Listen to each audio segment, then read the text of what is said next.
You are listening to All Burgundy and Gold, everything with the urban sports scene on Fox Sports Radio 96.9 FM and 1340 AM. Hopewell, Virginia. Wole, Ray, and Mo are your hosts. What's good, fellas? How's it going, man? Going on. It's just good that I'm sorry, I'm moving my camera around a little All bit. good. I know I got the balloons in the background. It's fine though. Like I That's said, good, though. I That's educate good, y'all. man. It's Happy a festive. Valentine's Day to all the people out there. Oh, yeah, that's But right, man. Get ready for it. I feel you, bro. now, see, Mo, what you don't know is if this was not COVID time, Wole would be on dates right now. Like it would have lasted 3 days. Chima, uh, I hate IMAX you. theaters. He You was mentioned still, you he said was she still would on over bread. me. He Hey yo, got I rookie of the saved year. so much money because of COVID. I ain't He going no got place he like that got no rookie more. of the year Not as that much as year. I He used got to, rookie bro. of the year that Valentine's Day, bro. Hey You man, you know Good. what? Man, unanimous. wow. Dang, you put the Shima. I miss Shima too. I don't eat meat. Pause. I don't eat meat like that. Pause. But that's crazy, bro. You put Shima out there. Shima like that though. You know what I'm saying? Shima's like that. We can do Indian buffets though, bro. What's up with Indian buffets though? You know what I'm saying? Is that Nah, tacky for you know Valentine's Day, that dog? no, the Indian buffets were not your style back then. I know it wasn't, but You is had to that step your tacky though? game Is up. that a tacky thing? Like Indian buffet for Valentine's Day? All you can eat, man, non bread. We living the good life. Oh, Ah, now you've changed though. Like I said, you a veteran now. You know better than to spend all that money. But Oh yeah, back like I then it was said, I was crazy. you were the unanimous rookie of the year back then. Yeah, it was. Back then it was crazy, bro. Too Chase much. Chase Young. Chase Young, man. I was trying to be a first round pick, dog. I was trying to be a top two pick, dog. It was yeah, but that's not the life. That's not Crazy. the life, bro. You know what I'm saying? How was your V Day, man? How was your Mo? How was your V Day? I'm not going to Ray. Ray's trying to fry me. How was your meet? How was it your was V Day? cool, man. I worked the part time, and then I came home. I'd figure out what the wife wanted to eat on the way home. Picked it up, and once we put the baby to sleep, kind of just plated the food.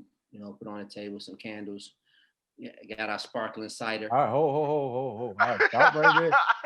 About The to wife go like too far, man. the wife like candles, man. You know what I mean? When you got it, you got to do it, man. Like especially when you can't go out, you can't do nothing. Light a candle, man. It makes it seem a lot more than just dinner. You know what I mean? It makes it look a lot more than just a carry out dinner. So Respect, put that on respect. the table. Put two candles on the table. Put some wine glasses on the table. Had our sparkling cider because we don't ain't partaking. So had a good meal. And then we sat down and we watched the Judas and the Messiah movie. Oh, that was good. That was dope. That Pretty was dope. solid, man. That was Pretty dope, man. solid. Got That got was to dope. finish it because we end up as the old washed up parents we are right now. We end up falling asleep on each other. So we got to finish the last 30 minutes of the Oh movie. man, you'll love it, bro. You'll love it. It's dope. Hey, so Ray, how was your V Day, man? How was your V Day, bro? How is my homie doing? My Ti homie. She know who she is.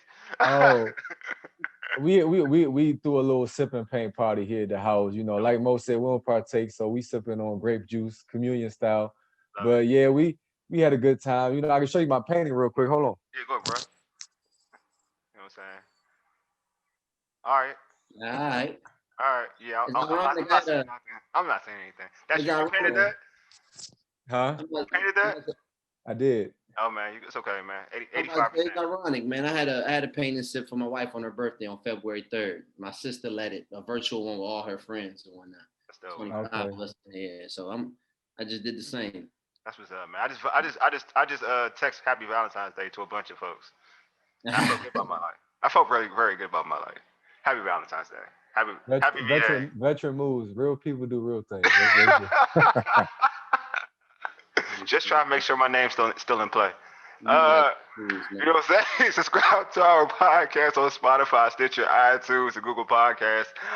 Search All Burgundy and Gold, everything with the Urban Sports Scene. Also tweet us at Urban Sports Scene and hit us up on our Urban Sports Scene Facebook page. It's time for the pregame. Here's what we have on tap. We'll talk about the new report that the Washington football team is very, very interested in Las Vegas Raiders quarterback Marcus Mariota. Let's get to it right now. Michael Lombardi reported that Washington is very interested in trading for Marcus Mariota. Is this a good look for the team? Mo, I'm gonna start with you. Um, I like to see a more polished player come in Mm-hmm. for the team. Based off of the success that the team had. I think that looking at Mariota as a quarterback, as a prospect, is enticing because like just like when he came out of Oregon, he fits. He has all the tools, right? We're talking about 6'4", over 220, mobility, big arm that he didn't get a chance to use, but we seen on the Oregon film, right? That he has a big arm. He can stretch the field. He can improvise. When I look at his career over the course of the league, to answer the question, I'm going to say no, because I knew it was coming I today. think he's been dealt an unfair hand. I think he's been dealt the Alex Smith hand when he first came in the league. I believe he had somewhat like 4 to 5 coordinators in his first couple of years with the Titans. And nobody really created an offense for him. He's the best spread quarterback to ever come out of college, if you ask me, in my opinion. Him and I think he's like what he did with his wheels surpassed what Sam Bradford did early on in his Oklahoma career, right? To me, and if you ask me, I think he's the best spread quarterback that we saw in college. The way he used to sling the ball around in Oregon and get around, and the fast-paced offense that they ran. I just don't think that they found any They tried to make him fit a system that he wasn't suited for, and I think that's where the mistakes have been with the Titans. And then they kept repeating them, and that's why that coaching staff got fired, right? And those offensive coordinators have been gone. Mike Mularkey. Mike Mularkey, right? And then Ken Wisenhunt, I believe, too. I think that's why those regimes are gone. And then he's never been able to showcase his talent. And I don't think Scott is innovative enough to use him in the way that he needs to. And I think now with 6 years in the league, and what you can say up and down film, right? That inconsistency, he's not the one that I would choose. I wouldn't hand select a trade for him to give up an asset to get him to come to DC, especially with the way the team is established now. His best season was 2016. He threw for nearly 3,500 yards, 26 touchdowns, and 9 picks. That led to a 9-7 season for the Tennessee Titans, but no playoff appearance. And a lot of the criticism about Dak Prescott is that he puts up good numbers, but he doesn't elevate his team to wins. And I think Marcus Mariota has kind of had that stigma on him since he's been in the league, that he has not been able to elevate his team. You know, a guy like Peyton Manning, who's an all-time great, no matter what was going on, bad defense, no running game, he found a way because he was just that talented. I don't know if Marcus Mariota is going to necessarily elevate your team. However, from a Washington perspective, it's a good look because I feel as though it won't cost as much as some of the other names that have been on the market, such as Stafford and, of course, Watson. So I'm not opposed to it, but I'm not necessarily sure this helps your football team in terms of an increase in victories and sustained success going down the road. Yes, indeed. Actually, it's similar to what both of you all are saying. I don't hate it, but I'm not in love with it, type of thing. I think to me he's a guy who won a playoff game. Actually, he beat Alex Smith in the playoffs. So he's won a playoff game. So in a right system, maybe in terms of what Ron Rivera, the kind of quarterback that Ron Rivera is looking for, the system Ron Rivera is looking to run it offensively.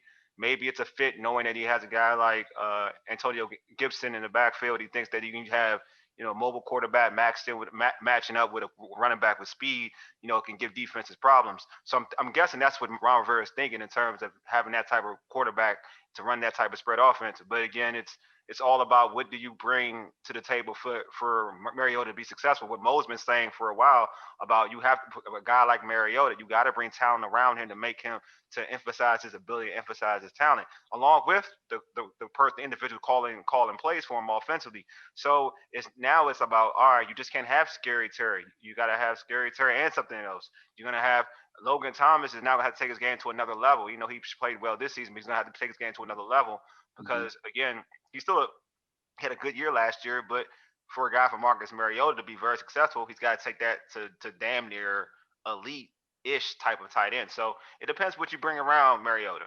I concur. Like, I just don't think that there's enough talent on the offensive side that Mariota is going to need for him to be successful. I think you're still bringing in a quarterback that's a question mark, right? Yeah. So then he's going to come into camp. He's going to have to compete, right?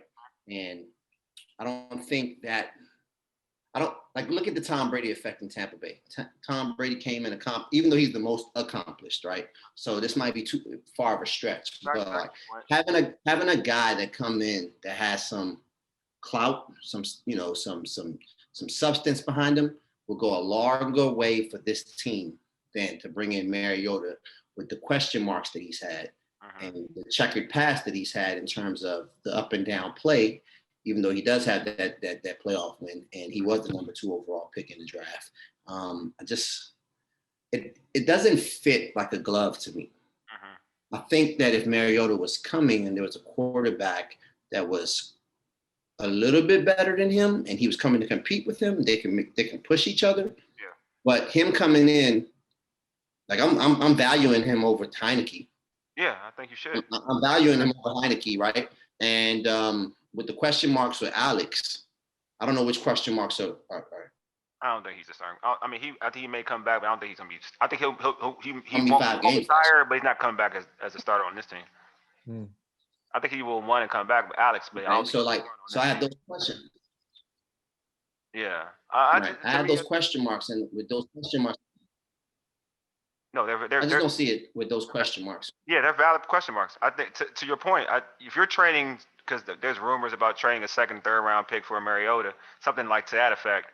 If you're trading that, you're definitely starting. It's not, and you shouldn't even do that. To be honest with you, I agree. You shouldn't do that anyway. But that's the word. Like and not just for Washington, other teams who are interested in Mariota trading a second or third rounder for Marcus Mariota. It's not just Washington. It's other teams that's the market supposedly for Marcus Mariota, and that's the case.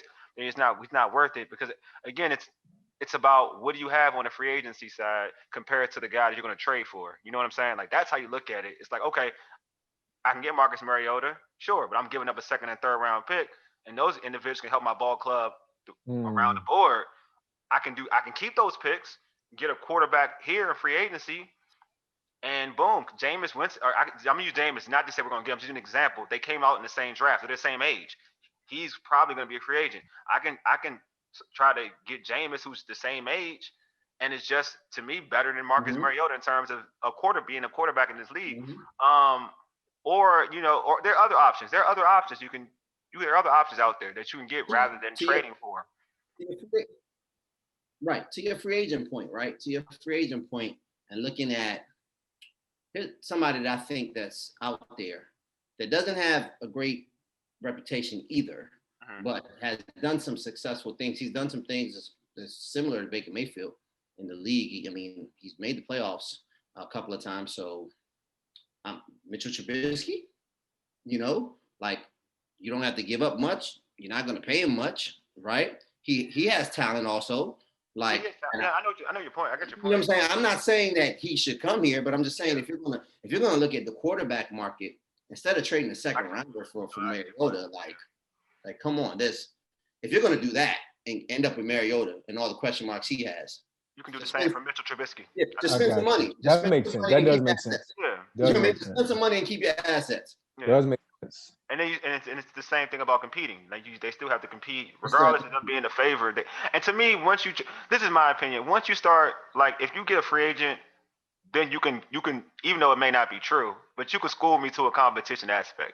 Like you can, depending on the money you offer this free agent, you can almost finagle a competition at. I can see that.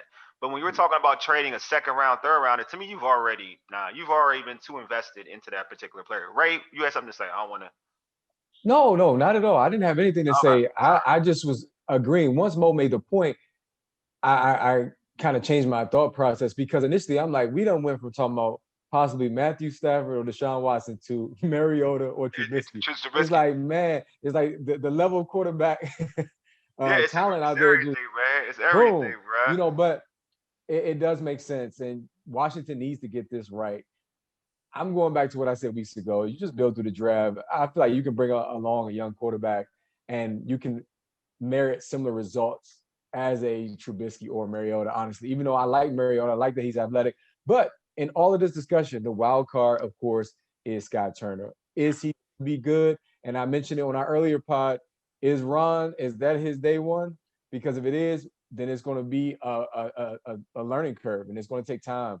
But if Ron wants to win now, then he's going to have to make important moves if Scott Turner's offense doesn't improve and if there's not more balance, if you don't utilize the weapons. Because now Antonio Gibson, the league is taking notice. He's taking over. We keep talking about Scary Terry, but Antonio Gibson had a great season. So I think that good season. He had a good season. Good season. Great rookie season. Good season. Come on, man. All your games can't be against the Cowboys, bro. All your games can't be against the Cowboys. Let's temper ourselves. Like 3 good games. Let's temper ourselves. Okay, what round was he picked in? Third, right? Exactly. A third rounder. And he was a receiver. He was good. I said some saying he was good. To me, that is a great year considering all of those factors. But you know what? We ain't going to debate that. We talking about the quarterback. Yeah. Leave it at that. I'm not even going to start nothing. Mo was ready to go in on me. He's ready to pull out the Wikipedia stats. Listen, I ain't got time for it. You got it. It was a good season, damn it. We know it was good, and that's positive. Let's stick with it. I'm riding with the team. I'm with the gang, as Gary Antoine Russell said. Okay. No, I get your point. I mean, I feel they can go the route of getting a young quarterback. You could say Taylor Heineke could be the young quarterback they want to groom. You don't know. To me, the quarterback they're going to try to probably get to groom is probably in the next draft. I really believe that. I think the next draft have quarterbacks They're going to trade up. They're going to trade up. And Wole, those are quarterbacks I think you can really. I love how you just put that. Like, I think that I think a lot of teams rush to go get a quarterback. Yeah, I think build properly. Like, they got bridge gap quarterbacks. Like, you can somebody, let them compete. Let go as far as you can go. And then I said it during the season. Remember you saying I wanted the Giants to make the playoffs. I said, like, you guys make the playoffs, that's purgatory. Yeah. That draft pick is going to be like, because you're not going to win. I knew you weren't going to win the playoff game, but I thought I was. Like, that number 19th pick was just purgatory in this draft. Yeah. Unless you see something in Mac Jones that nobody else sees. Yeah.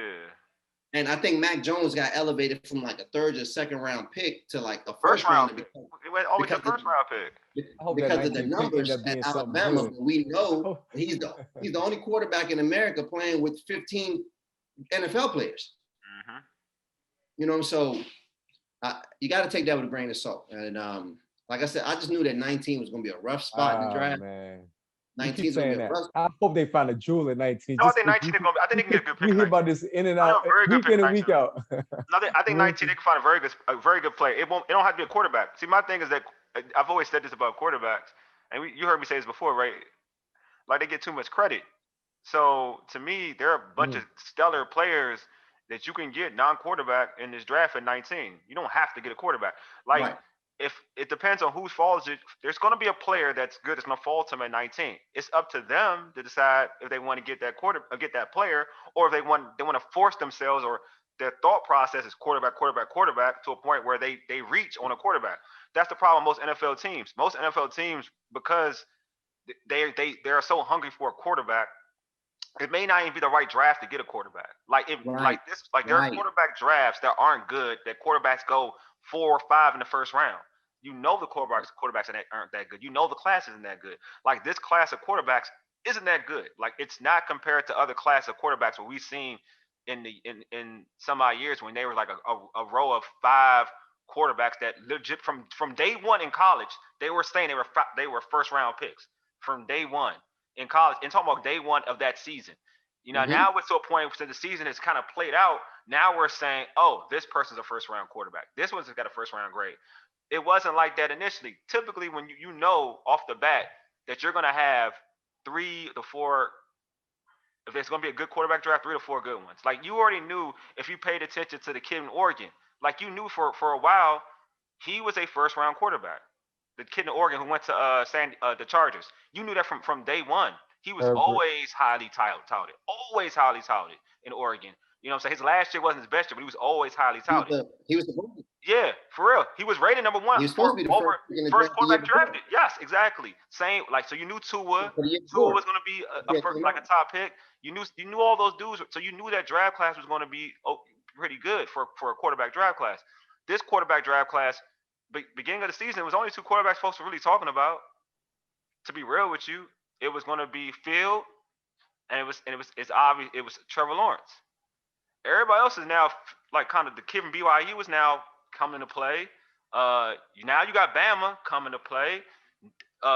Trey Lance, because of Carson Wentz in North Dakota State, come to play. Now everybody's saying there's 5 quarterbacks in this draft. No, it's not 5 strong. There's There's probably 1 quarterback that feel like that's Trevor Lawrence, and everybody else is pretty much projects that you gotta work with. They're not day 1 starters to be successful off the break, in my opinion. I could be wrong. Like I could be wrong. You don't like Justin Fields? I don't trust Ohio State quarterbacks. Oh, that's true too. I don't. It's just that system is a different system. It's not a knock on them. I think I'll play like this. Justin Fields, I feel like could be, because I'm not the best out of all of them though, right? I feel like he could be good under the right system in year 2, year 3. I don't think he's a day 1 starter. But is he the best one out of all of them that you've seen since Trevor Lawrence is the best quarterback? No, Justin Fields. Is he the best one out of all of them since Braxton Miller? Yes. Yes, right? Yes. Okay, so we're on the same page. He's the best since all of them. He's the best. Because he can do more. Haskins shade right there. Nah, he can do more. Since Braxton Miller, he can do more. JT Barrett shade, man. Nah, he can do more. Barrett, Cardale Jones. Yeah, he can do more. He can do more. He can do more. That's all. Like the running puts him apart. To be honest with you, to how mobile and he can throw. The running puts him apart. So yeah, but I feel like in the right system and the right tutelage, he can be what everybody thinks he can be. But he just got to be drafted by the right team. He can't be forced to play off the bat, and he has to be. And this is the thing about young quarterbacks today. We all know he has to be in a situation where there is a bona fide number 1 wide receiver. Cannot be in a situation where he has to try to make everything happen, because then that's gonna hurt his progression. I'm serious. That's gonna hurt his progression. So yeah. So that's the thing. Like, so Washington's in a place where if the quarterback isn't that dude, they don't have to draft quarterback. Like, they can just wait it out. Draft somebody, a bridge dude. Take a bridge dude in the free agency or a trade. Draft your quarterback in the next draft. But I think like you said a couple of shows ago, it's like you're between a rock and a hard place. Do we think that the Washington football team is good enough to pick the best available player? Yeah. Do they have? So Ron Rivera, yeah. It's a different organization. I think Ron wants to pick the best. That's it, the best player. That's what he wants. That's the plan. It's what it was. He was even thinking about doing it. The thought process was to Chase Young. People were trying to get him to take Tua. He was like, I'm taking Chase. Yeah. That's the best player. Absolutely. Quarterback was a need. The quarterback was a big need. Right. I'm getting Chase. But Chase is different. I get you, but see, in past years, I get what you're saying. But you're saying Washington in past years, Washington. This is the caveat. They would take a quarterback. Like, that's what Washington does. They'll look for the dude to be a quarterback. Like Chase was, you're right. But a lot of people were even Ron liked Tua. That's no secret. Ron really liked Tua. But it was just he's taking the best player. Chase is the best player. So I'm telling you, if there's 19, if the best player is available, there's a quarterback and it's the best player between. If the quarterback is a really good quarterback, he's a good quarterback to what people think. But Ron sees this dude that could be a all-pro type of player. He's going to take the all-pro type of player. I'm about to say the quarterback is not the pick at 19. Yeah. I've said that for a long time. So I'm just saying. I was just looking at the other needs on the team and trying to figure out what will be there at that point. And I do like the kid Trey Lance. I'm not going I like him a lot actually, but I don't think that he's a project. I don't know. I don't know. You don't waste that 19. I don't know if you're gonna waste 19 on that. That's all. I don't think you're gonna waste. I'm not sold on a kid performing against talent that's not at his level, and he's. Well, you can say something about BYU dude. Everybody love. Oh no, I'm not bullish on Zach Wilson either. I don't think he's played enough competition. Because he's competition where he didn't look good.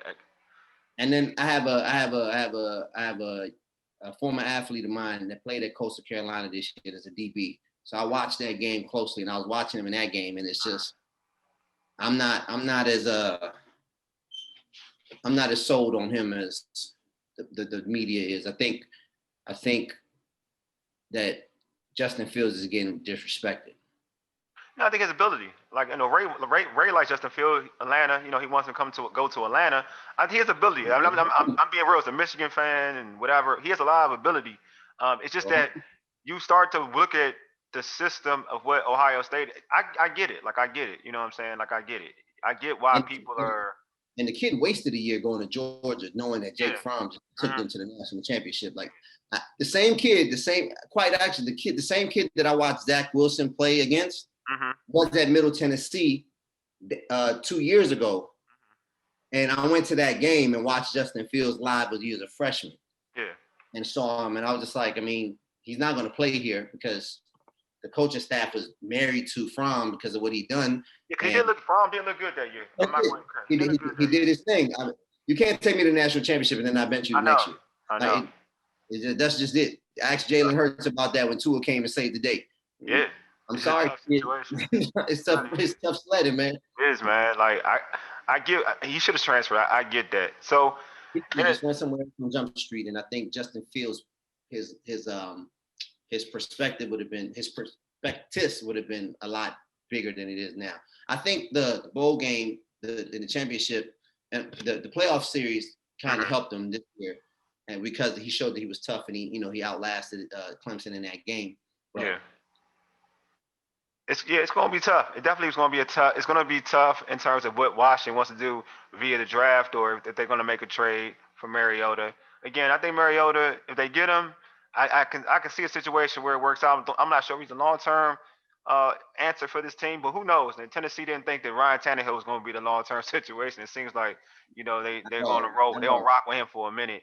But we'll see how that works out, even for Tennessee. I mean, but they got something in the backfield that nobody got. Oh, true. Again, it goes back to what I said initially. It's about Washington has to, like, and you said this, Mo. I'm not going to take credit away from you.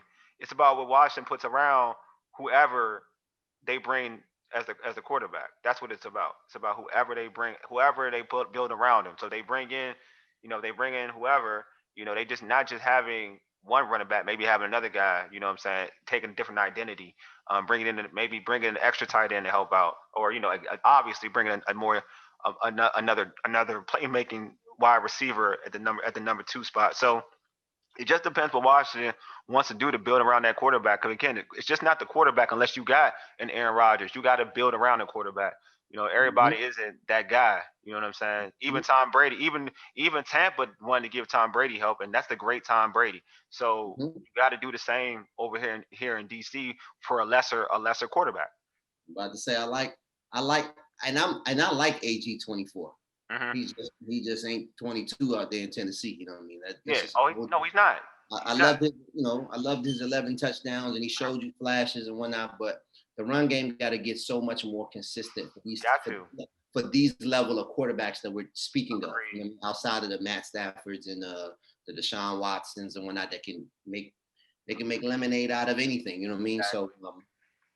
That's what they need to do. They need to build around it. But I want to thank everybody for listening to the show. Make sure you subscribe to our podcast on Spotify, Stitcher, iTunes, and Google Podcasts. Search all Burgundy and Gold, everything with the Urban Sports Scene. Also tweet us at Urban Sports Scene and hit us up on our Urban Sports Scene Facebook page. Again, we appreciate you all for listening. Keep hitting us up. Keep subscribing to us on all the podcast platforms and catch us on YouTube as well. Anyway, you've been listening to All Burgundy and Gold, everything with the Urban Sports Scene on Fox Sports Radio 96.9 FM and 1340 AM, Hopewell, Virginia, for ages. You dig? Deuces. Hey, Mega, lead us out, big homie.